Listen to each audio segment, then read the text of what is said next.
Alur pengadaan pada alur ujian LSP dimulai dengan menganalisis obat yang sudah keluar. Sebagai sampelnya adalah obat-obat OTC yang sudah dikeluarkan pada pelayanan di apotek. Langkah pertama, isi kartu stok yang ada pada nama-nama OTC tadi. Jadi tadi ada tiga OTC yang sudah dikeluarkan. Di sini ambil 3 kartu stok, catat pengeluarannya sesuai jumlah yang dikeluarkan pada soal OTC dan ditulis sisanya. Langkah kedua adalah menyalin nama obat yang ada pada 3 kartu stok atau nama obat OTC yang sudah dikeluarkan pada form 17, yaitu form fast moving dan slow moving, dengan mengisi periode yaitu dari tanggal seminggu sebelum hari pencatatan sampai dengan tanggal hari tersebut. Kemudian ditulis nama barangnya dan ditetapkan apakah di checklist apakah obat itu fast moving atau slow moving, di mana yang fast moving adalah yang sering keluar dilihat dari tanggal pada kartu stok, dan yang slow moving adalah obat-obat yang jarang keluar. Ibu sebagai apoteker, Ibu saya sudah menganalisis kartu stok. Yang pertama ada Kalpanax. Ini termasuk fast moving karena pengeluarannya sering. Yang kedua ada Presterol, termasuk slow moving karena pengeluarannya jarang. Dan yang ketiga ada Salma Sirup sebagai slow moving juga karena pengeluarannya jarang juga. Ibu, obat yang fast moving sudah saya rekap kepada rekap Tipekta, yaitu ada Kalpanax, stok akhirnya tinggal 1, sedangkan kebutuhan per minggunya ada 10. Apakah perlu dipesankan, Ibu? Oh, stok akhirnya sudah menipis kah? Ya, sudah menipis. Oh iya, Tinggal 1. silakan dipesankan. Baik Bu, saya akan siapkan SP-nya. Langkah berikutnya, ASESI membuat surat pesanan dengan urutan sebagai berikut, yaitu menulis nama PBF-nya yang terdapat di dalam daftar PBF beserta alamat dan nomor teleponnya.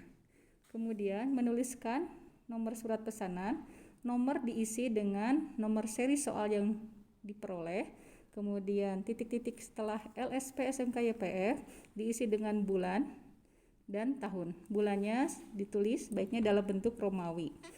Kemudian ditulis nama obat yang tadi terdapat dalam defekta, yaitu Kalpanax. Jumlah pemesanan 10 tube. Jangan lupa menuliskan paraf kecil dan tanggal pada pemesanan. Ibu, apakah sebagai apoteker saya sudah membuatkan surat pesanan Kemana pesanannya? ke Farmasi Unggul? Apakah ada tambahannya? Oh, tambahannya ya ke Farmasi Unggul. Ya, sudah ada ini. Silakan dicatat. Baik Ibu, saya catat terlebih dahulu. ASESI kemudian mendapatkan tambahan pesanan untuk dipesankan ke PBF yang dimaksud. ASESI menyalinkan tambahannya sesuai dengan yang sudah dipesankan oleh apoteker. Surat pesanan dibuat 2 rangkap, yaitu asli dan tembus ke bagian salinan yang berwarna merah.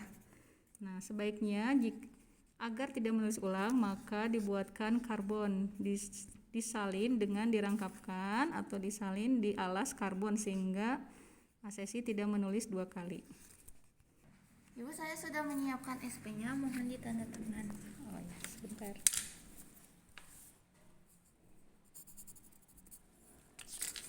ASESI meminta tanda tangan apoteker, kemudian memberikan stempel apotek.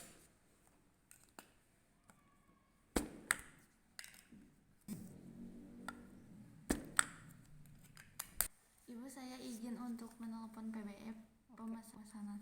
Ya, baik, silakan dihubungi PBF-nya. Halo, selamat siang, dengan PBF Farmasi Unggul. Iya, saya dari Apotek Simulasi SMK YPF mau memesan beberapa item barang. Yang pertama ada Kalpanax 10, apakah ada? Wah, ada Pak.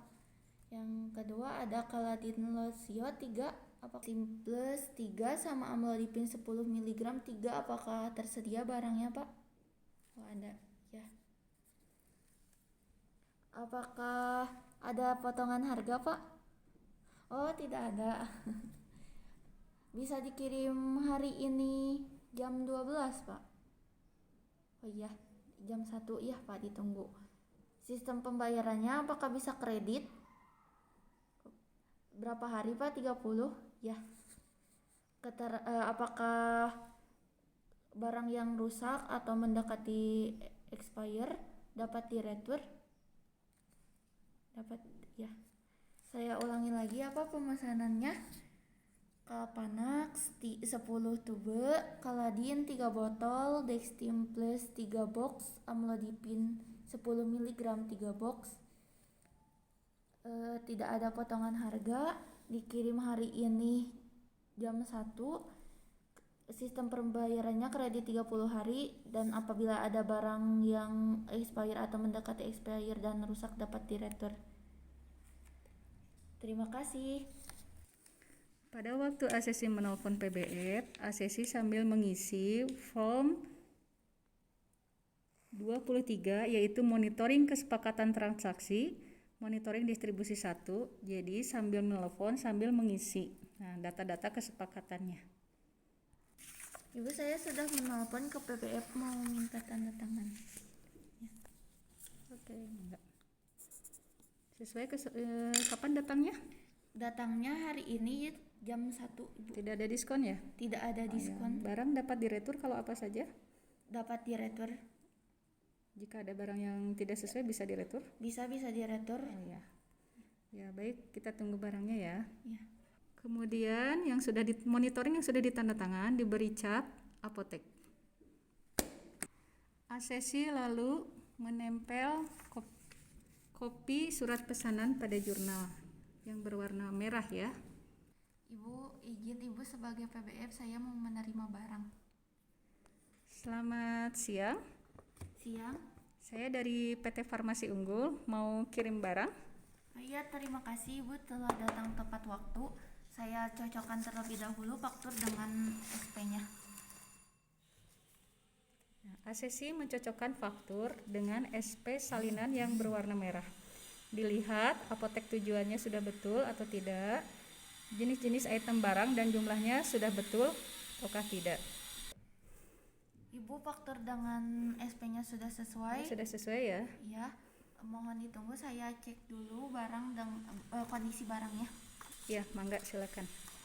Pada waktu ACC memeriksa kondisi barang, ACC mengisi dulu form monitoring distribusi 2, yaitu melihat apakah kesepakatan transaksi sesuai tidak. Dilihat dari diskonnya, apakah sesuai diskon, kemudian kredit, dan waktu kedatangan sesuai dengan transaksi pada saat menelpon atau tidak. Jika sesuai maka tulis sesuai dan nanti akan dimintakan tanda tangan ke apoteker, jangan lupa paraf kecil.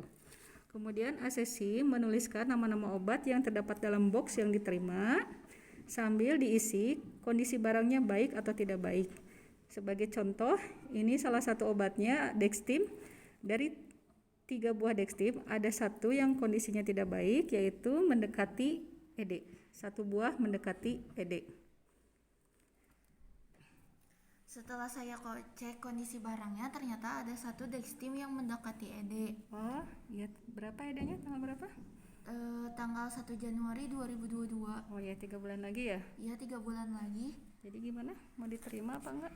Enggak diterima, saya sudah tanya ke apotekernya untuk ditolak. Saya mau minta tanda tangannya Saya akan konfirmasi terlebih dahulu kepada apotekernya apakah diretur atau tidak. Mohon ditanda tangan terlebih dahulu. Oh iya. Sini ya. Saya sebagai PBF. Silakan ditunggu ya, jangan lama. Mau antar barang ke yang lain. Iya Bu. Ibu, ada barang datang dan semuanya sesuai. Mohon ditanda tangan. Ibu sebagai apa nih? Ibu sebagai apoteker. Apoteker ya. Lalu tadi barangnya sudah saya cek dan ternyata ada Dextim 1 mendekati ED. Apakah akan diretur atau tidak? Oh, Ya kalau mendekati hadiah kita retur saja sesuai kesepakatan di awal ya.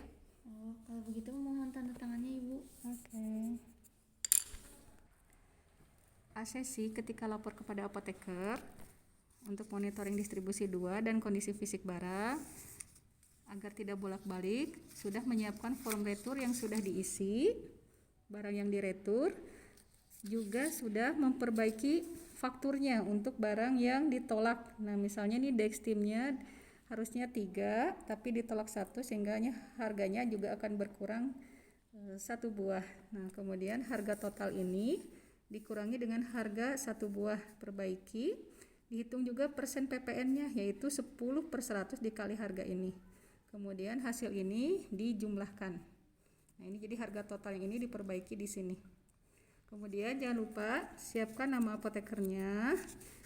Ya, jika pakai karbon maka ini langsung akan menembus ke halaman belakang kesalinannya. Tapi jika tidak pakai karbon kalian silakan menulis ulang. Jangan lupa paraf kecilnya di setiap halaman.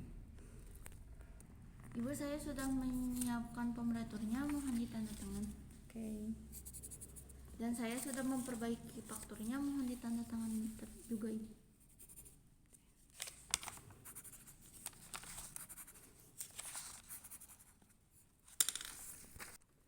ACC mengecap form monitoring distribusi 2, kemudian laporan kondisi fisik, kemudian form retur, kemudian untuk faktur karena ini masih latihan dan dipakai berulang maka capnya dibuatkan dengan pensil saja. Nah, seperti ini ya. Jadi ini ceritanya atau pura-puranya cap ya sampai ke belakang ya. Tadi saya sudah konfirmasi ke apotekernya dan obat Dextim yang mendekati ED harus diretur. Oke. Ibu sebagai PBE Farmasi Unggul dengan ditandatangan. Oh ini surat returnya ya? Ya, surat returnya. Mana barangnya? Barangnya ini saya masukkan form returnya dan juga faktur asli dan kopi 1. Dan saya mau titipin SP-nya karena tadi pemesanannya lewat telepon. Oh iya boleh.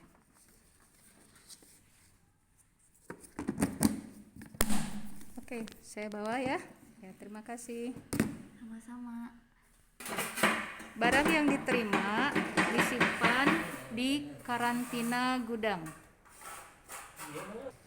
Setelah barang dikarantina, ACC mengisi di jurnal yaitu rekap penerimaan barang, yaitu menyalin data pada faktur dengan harga yang sudah diperbaiki. Setelah mengisi, jangan lupa menandatangan sebagai petugas. Setelah mengisi, faktur diarsipkan. Faktur yang pertama adalah yang warna kuning, diarsipkan di bagian faktur pengadaan. Sesuai nama PBF-nya. Kemudian untuk gudang, faktur yang warna biru muda diarsipkan di arsip faktur gudang sesuai nama PBF-nya. Setelah selesai mengarsipkan faktur, kemudian diisi checklistnya. Di sini di pengadaan Farmasi Unggul di checklist, kemudian rekap faktur di checklist seperti ini. Kemudian yang di gudang juga sama. Lalu ACC datang ke komputer untuk menginput data pada faktur atau data pada rekap penerimaan barang, tetapi dilakukan di komputer.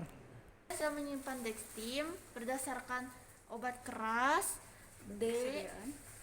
obat sediaan keras dan bentuk sediaan tablet, lalu abjadnya D dan penyimpanannya Pepo. Pepo itu gimana?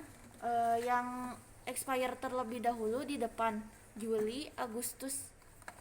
Oh, yang lebih dahulu expire diletakkan di sebelah depan ya. Iya. Kartu stoknya sudah diisi? Sudah. Nah, ACC mengisi kartu stok di gudang. Jadi masuk 2, sisa 2. Sebelum melaporkan penyimpanan, ACC terlebih dahulu sudah mengisi pengadministrasian dan penyimpanan barang untuk dilaporkan.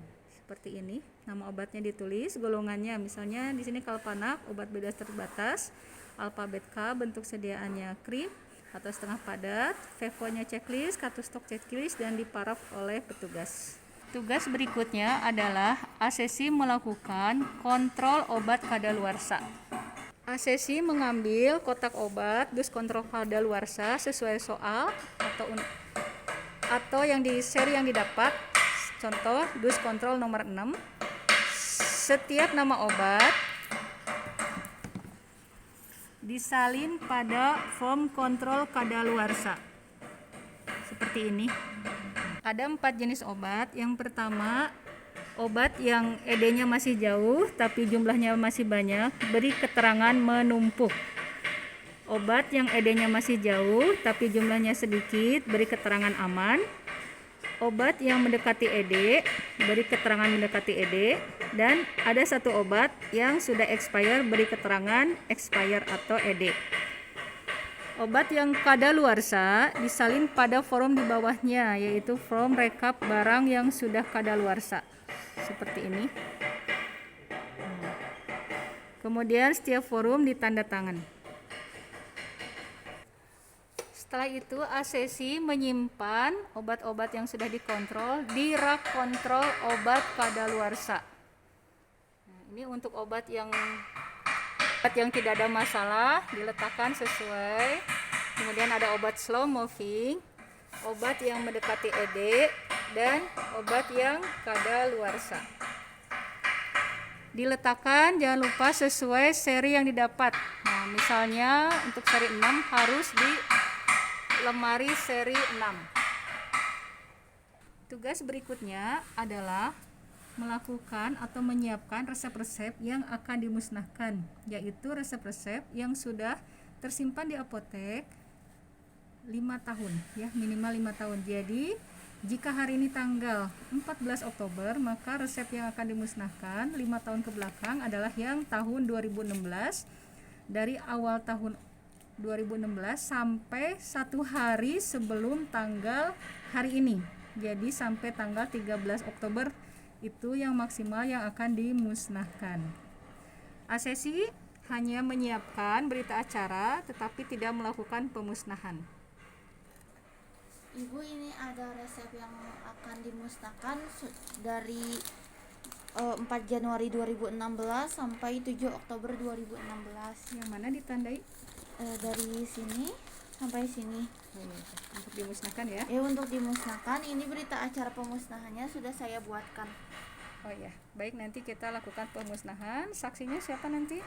Ada Santi dan Nuri.